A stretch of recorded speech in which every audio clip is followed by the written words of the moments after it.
Yes, back for another video. David Atkins, Gangstalking 101 is the name of this. And it's just a little how it operates, a little bit. This document may tell a little history, but not much, telling what's going on in the world today with this gang stalking stuff. I've been a TI since 2014. I don't know how long y'all been TI, but if you ain't a TI or you think you might be targeted, please listen to this because you may be targeted and not even know. And this is some real information. And I thank the God, my God, the Most High God, for even being here today. Today, I'm in the hospital, been here since September 9th. And I think I got hit by a new weapon because nobody just falls out and wakes up with a life support and their leg don't work no more. Doctors can't even tell me what happened. So anyway, I'm going to get into this. The express goal of gang stalking is to silence a victim, drive a victim insane, and possibly to the point of suicide, or destroy the victim's reputation and believability, as the person will likely be viewed as mentally ill should they complain or report the abuse. Gang stalking is also used to gather information on individuals, as well as force individuals to move from or leave the area. Silencing a whistleblower, defecting from a cult, or a perceived enemy of a group or organization, knowing too much, all are examples of possible motivations. The stalker, for the most part, are everyday citizens. Other stalkers are street thugs who have been hired to harass and intimidate. Some stalkers are private investigators who have been hired to gather information concerning the victim. Many stalkers are members of volunteer police groups. Some stalkers are told lies concerning the victim in order to gain their participation. Some stalkers are paid or receive other benefits. Stalkers belonging to a group may simply be following orders.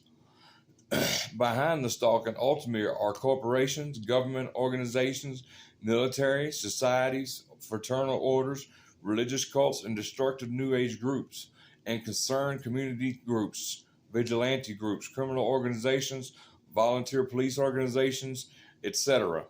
Gang stalking is a critical topic because it incorporates many of the mind control techniques discussed later on, and may presage a coming mass genocide and imposition of a universal slave state. Types of harassment used that are designed to drive the target individual to despair or insane or to suicide include electronic, directed energy weapons. In my opinion, this system must be widely exposed, and it should be widely exposed. That's why I'm sitting here today doing this. And its perps brought to justice before our nation and world are transformed to hell on earth, which is already happening. Gang stalking is a systematic form of control which seeks to destroy every aspect of a targeted individual's life. A target will be flagged by the community for various reasons. Their information is sent out to communities at large. They are followed around 24/7 by the members of very communities they are in. Gang stalking is experienced by the targeted individual as a psychological attack. This is capable of immobilizing and destroying them over time. The covert methods used to harass, persecute, and defame the targets often leave no evidence to incriminate. leave no evidence to incriminate the civilian spies. Is similar to workplace mobbing, but takes place outside in the community. It's called gang stalking because groups of organized community members stalk and monitor the targets 24/7. Targeted individuals are flagged, harassed, and placed under surveillance in this way for months or even years before they realize they're being targeted by an organizing protocol of harassment. There are many names for this form of systematic control and harassment. Under the gang stalking label, you will also find such terms as community mobbing, community stalking, community policing, stalking by proxy, organized stalking, cause stalking, multi-stalking, but it's all part of the same community notification harassment protocol. There are other forms of control used to repress and keep individuals in line. Other forms are appendages, but are not limited to mobbing, COINTELPRO, the buzzsaw, covert war, electronic harassment. These are just some of the names being given to a very old game that is once again being played by governments and their unsuspecting citizens. targeting can happen to anyone in society. In the past, primary targets of programs such as COINTELPRO have been minorities.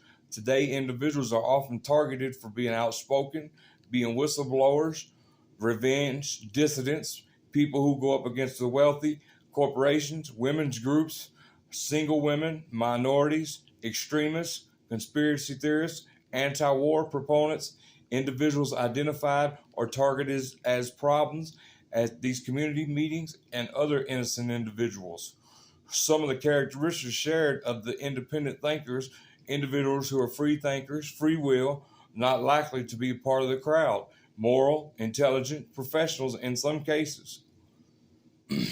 They have strong work ethics. They likely stood out from the crowd in some fashion, nonconformists, people who excel, others who might have a special talent or abilities. There's compelling evidence that the wealthy psychopaths are waging covert war right in your neighborhoods as they establish a global dictatorship known as the New World Order. Their potential enemies are placed under constant surveillance by security forces and attacked with silent and traceless directed energy weapons that leave no visible injury. These attacks are combined with psychological warfare used to inflict recurrent emotional pain. To enforce their rule on the street, they have recruited a major portion of the civilian population to stalk and harass targeted individuals. In order to install a dictatorship, the streets must be controlled. Your cities have been turned into a covert war zone, and multinational corporations hold the key and the high ground. The hidden evil is their strategy for neutralizing the civilian enemies. Many are targeted, most unaware of it. The hidden evil is also called gangstalking, call stalking, public mobbing, electronic concentration camp, covert war, and a variety of other names. Organizations from the federal level down participate in the harassment, which includes local stores and restaurants. I know you notice being at Walmart or even in a restaurant and you being gang stalked. It's because, man, it's happening. This program is not the process of being is not in the process of being created. It's already here. A significant amount of time was obviously spent designing it, and influential people have ensured its survival. It is almost invisible and traceless. The pretext for the problem is presumably to identify and track potential threats to national security, which is what they say about us targets that are put on this targeted list. It don't matter if you were targeted for revenge or whatever. They tell everybody you're a threat, a terrorist threat. They put you on national security list. And to rid communities of undesirables. As I'll demonstrate, citizen informants have been used to stalk and harass people in other countries for the same reason. U.S., German, Russian intelligence agencies have all used these tactics. It appears to be the culmination of them, which has been fine-tuned by think tanks. Whistleblowing authorities on the topic of gang stalking include Julianne McKinney, a former intelligence officer and director of the Electronic Surveillance Product. Dr. Richard Munzer, scientist, psychologist, and university lecturer, has authored 7 books, over 100 articles. He began investigating this phenomenon his attack. His article, Targeting the Human with Directed Energy Weapons, will be referenced, as well as his interview on the Republican Broadcast Network. It is a historical fact that the U.S. government has officially targeted its civilian population on multiple occasions. Programs such as MK Ultra and COINTELPRO can't be denied.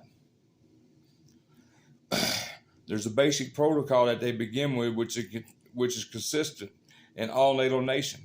It starts with surveillance of the targeted individual to obtain information that is used for attacks. This is done so their personality traits can be cataloged. After they are singled out for preliminary stages of harassment, gang stalking ensues. It's part of the softening up process. This includes attacking a person then the direct energy weapons are introduced. The attacks gradually increase to extreme conditions. This includes attacking a person with direct energy weapons while running psychological warfare to portray them as insane. The protocol also includes elements of neuro-linguistic programming, which is a type of mind control used by behaviorists to cause change. Some of the tactics are described as street theater or staged events. These are psychological warfare tactics that are designed to make an individual suffer a nervous breakdown. Microwave direct energy weapons will produce dizziness, burning, headaches, eye problems, damaged nervous system and internal organs, heart attacks, strokes, aneurysm, cancer, and the ability to concentrate. The use of the term non-lethal to describe these weapons is misleading because the energy can be used for torture that leaves no visible damage. They can also be tuned to kill. And I have a friend on Facebook who shared with me the other day, her face was burnt. Burnt. This is ridiculous. Her face was burnt just out of the blue by direct energy weapons. It was horrible. So them weapons can burn you, leave marks. I've seen TIs that had some severe burns all over their body. And how do they explain it? It come out of nowhere. It's a direct energy weapon. They're being used, folks. Guided by their handlers, multiple perps may work in unison to jacket or otherwise discredit targets who the security forces believe are a hazard to the system. Jacketing was also used during COINTELPRO, and it involves the use of informants within an organization to discredit certain individuals. The use of citizen informant networks dates at least far back as the Roman Empire. More recently, probably the best example of a citizen gangstalking network is the former East German communist regime. In East Germany, the plainclothes citizen informants were called IMs, or unofficial collaborators. Unofficial means that they unofficially work for the Ministry of State Security, also called the Stasi. If part-time informers are included, some estimate that 1 out of every 6.5 citizens were handled by the states. Children are participating in gang stalking and TIs.